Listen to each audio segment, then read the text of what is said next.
আমাদের Joykrishnapur golden star এই মাঠে আজ দীর্ঘদিন থেকে এই টুর্নামেন্ট করে আসছে।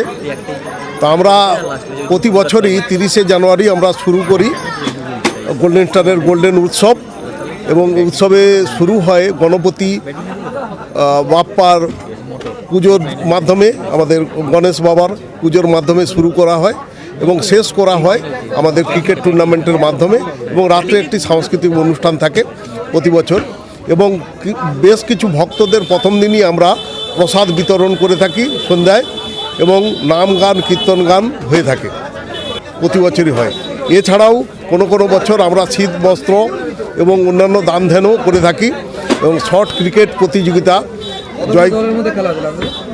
আজকে আমাদের 16 দলের মধ্যে খেলা হয়েছিল। তো আজকে এইটাই ফাইনাল শেষ হলো, এই মাত্র ফাইনালে আমরা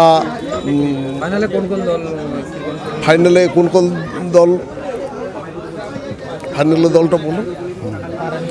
RN ক্রিকেট টিম ভোগপুর আর হচ্ছে ডার্বি এন্টারপ্রাইজ হলদিয়া, এই দুজনের মধ্যে হয়েছিল, এবং চ্যাম্পিয়ন হয়েছে RN ক্রিকেট টিম ভোগপুর।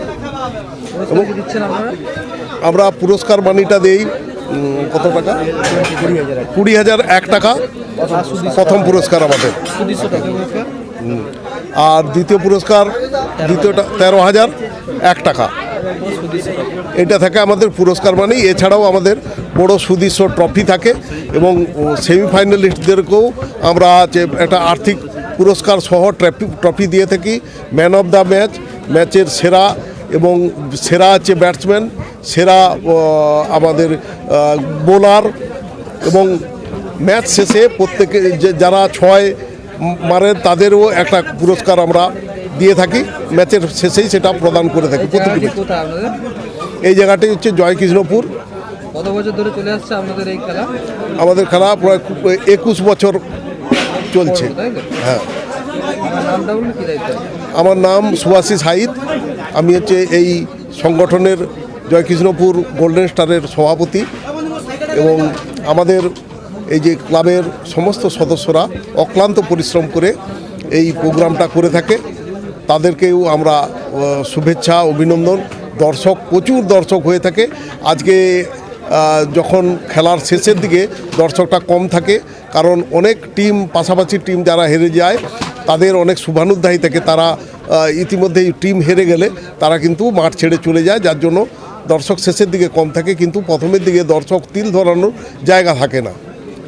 প্রথমে নতুন বছরের শুভেচ্ছা আপনাদের পত্রিকা আনন্দ সাগর, এবং যারা এই লাইভটা দেখবেন বা এই খবরটা পরে দেখবেন, প্রত্যেককেই নতুন বছরের প্রীতি শুভেচ্ছা, একরাশ অভিনন্দন। আমরা মূলত 20তম বর্ষে পদার্পণ করেছি এবছর। আমাদের উদ্যোগ, আমরা এই যে এই আয়োজন আমরা ক্রিকেট টুর্নামেন্ট করে থাকি 30 তারিখ, 31 তারিখ এবং 1 তারিখ। আমাদের মূলত যে উদ্যোগ, পুরাতন বছরকে আমরা বিদায় দিয়ে নতুন বছরকে স্বাগত জানানোর জন্য আমাদের এই প্রয়াস। এবং বর্তমান যে যুব সমাজ, ছাত্র সমাজ, নবপ্রজন্ম, তারা যেভাবে একটা মোবাইল গেমের মাধ্যমে তারা পরিচালিত হচ্ছে, একটা যন্ত্রের মাধ্যমে পরিচালিত হচ্ছে, সেখান থেকে যাতে করে তাদেরকে আমরা মাঠমুখী করতে পারি, এবং ক্রিকেটের যে পরম্পরা, সেই পরম্পরা অক্ষুণ্ণ রাখার জন্য আমাদের এই প্রয়াস। আমরা প্রচুর মানুষের সহযোগিতা পাই, প্রচুর দর্শক পাই, এবং আমি মনে করি স্বামী বিবেকানন্দ যে কথাটি বলেছেন যে গীতা পাঠের থেকে ফুটবল খেলা শ্রেয়। তার কারণ গীতা পাঠ আমাদের যেমন মানসিক বিকাশে সাহায্য করে, তেমন কোনো খেলাধুলা সেটা কিন্তু মানসিক এবং শারীরিক দুই দিক থেকে সাহায্য করে। তাই আমরা চাইব, প্রত্যেক সংগঠনকে বলবো এইভাবে খেলাধুলো যাতে করে আয়োজন করা যায়। আমাদের যে নবপ্রজন্ম যারা এই মোবাইল গেমের মধ্যে আবদ্ধ, তারা যাতে করে মাঠে আসতে পারে, সেই আমাদের ভাবনা নিয়েই কিন্তু আমরা চলছি। আর এটা উপলক্ষ, গণেশ পুজো উপলক্ষ আমরা 3 দিন ব্যাপী এই অনুষ্ঠান করে থাকি।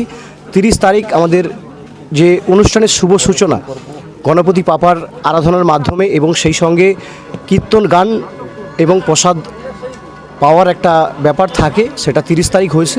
এবং তারপরে 2 দিন সকালবেলা ডে ক্রিকেট টুর্নামেন্ট 16 দলীয় 6 মারা এবং রাত্রে মনজ্ঞ অনুষ্ঠান, এগুলোই থাকে আমাদের মূলত। চলে খেলাটা আপনার 3 দিন, খেলাটা হয় 2 দিন, কিন্তু গোল্ডেন উৎসব চলে 3 দিন। আপনার নাম আর কি আমার নাম অসীম দাস, আমি ক্লাবের সহসভাপতি। আপনার নাম? Joykrishnapur golden star.